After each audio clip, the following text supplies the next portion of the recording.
can I be completely honest with you? No bull. Be nice. Hey guys, it's Sean O'Connell, the managing director here at CinemaBlend, with a review of Jon Stewart's new film, Irresistible, starring Steve Carell, and it is coming to digital VOD starting on Friday, June 26th.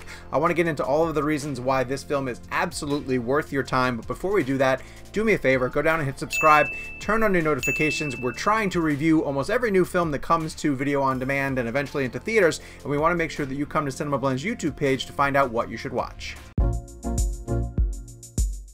For my first point, I want to mention that this is a very intelligent comedy that does exactly the type of analysis on politics and media that you would expect from Jon Stewart. And watching it made me realize how much I missed him at the helm of The Daily Show. I was a religious audience member for Jon Stewart when he was running the news show over at The Daily Show. And of course, all of the people that sort of sprung from that warehouse of comedy and introspection would include his Irresistible star Steve Carell, but also John Oliver, who's doing his own thing on HBO at the moment. Yes, this is a political comedy, and I can totally understand why, if you are saturated by the news cycle, you might not want to dial into an entertainment film that would be escapism from the grind of the political headlines. This seems a bit crazy. But Jon Stewart brings the type of analysis that makes this highly entertaining as a comedy while you're watching it. And it's not a red versus blue, and it's not a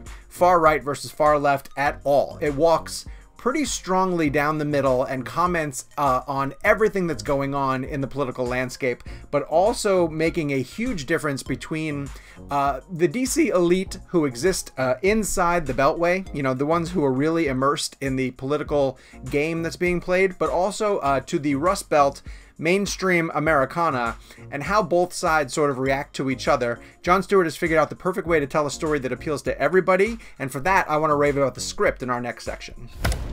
Nice. John Wayne and a tractor have a baby and all you can say is nice?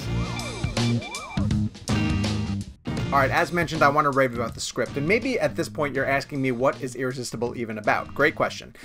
So Steve Carell plays a political strategist, a Democratic political strategist, who zeroes in on a potential candidate for a mayoral race in Wisconsin, and that candidate is played by Chris Cooper. Chris Cooper is a farmer who essentially wants to stand up at a local town meeting to defend some practices that he thinks are going against the people of the town. If you can't live your principles in the bad times, I guess they aren't principles, they're just hobbies.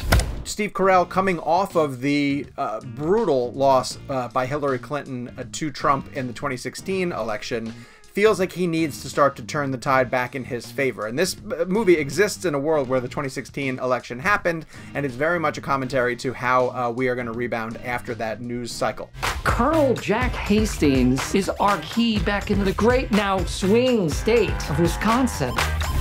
He just doesn't know it yet. So he heads to Wisconsin. Steve Carell's character heads to Wisconsin, recruits Chris Cooper's down-home farmer to get into this mayoral race, mainly because he wants to raise some headlines and bring some awareness to the Democrats, potentially reaching out to the Rust Belt, Middle America citizens. But then he gets countered by Rose Byrne's character, who of course is a Republican strategist, and she wants to campaign for the candidate who might potentially bring Carell's candidate down. It's good to see you. Yeah. You look fat. And it's all about how much attention we bring to local elections, how much that spins out to affect the national news cycle, how the two sides manipulate each other and manipulate the people in the process in order to get what they're going for.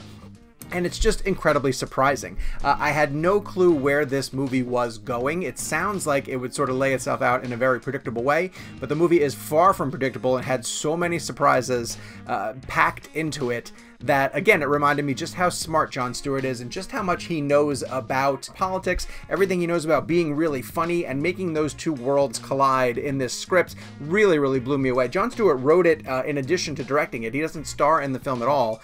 He allows, you know, his cast, from Steve Carell to Rose Byrne to Chris Cooper to Mackenzie Davis, to really do the heavy lifting. But as a writer-director, it has Jon Stewart's insights and thumbprints all over it, and I think the movie benefits because of that. What do you think of that right there? No, I don't. Sorry, not you, Dot. I also want to single out how great Steve Carell is in this part, and it's the type of role that only he could play.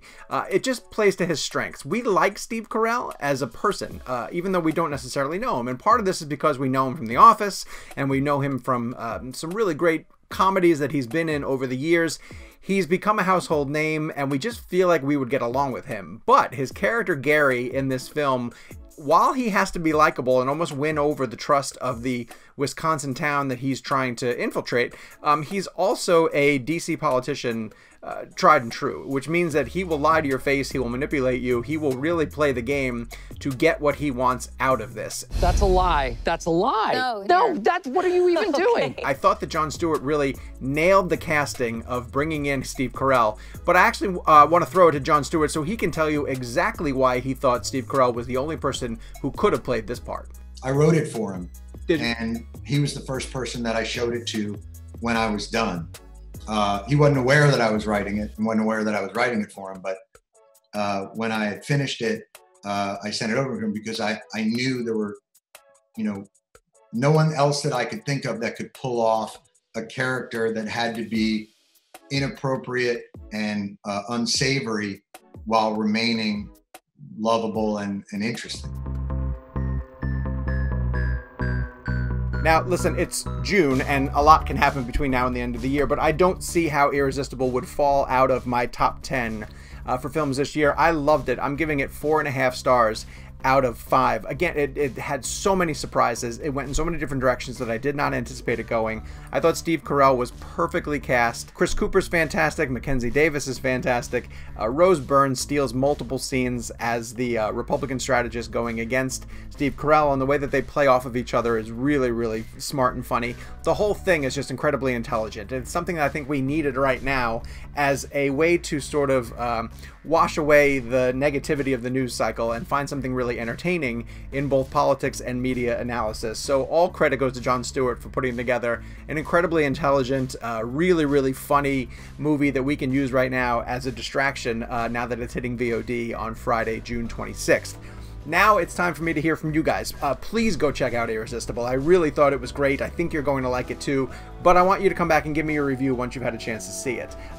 It's going to be on paid VOD starting on Friday, June 26th, all the different places that you can rent from Focus Features. Once you watch it, come back here, leave your review in the comment section down below. I want to hear what you guys think about it. I want to hear if it works as well for you guys as it did for me.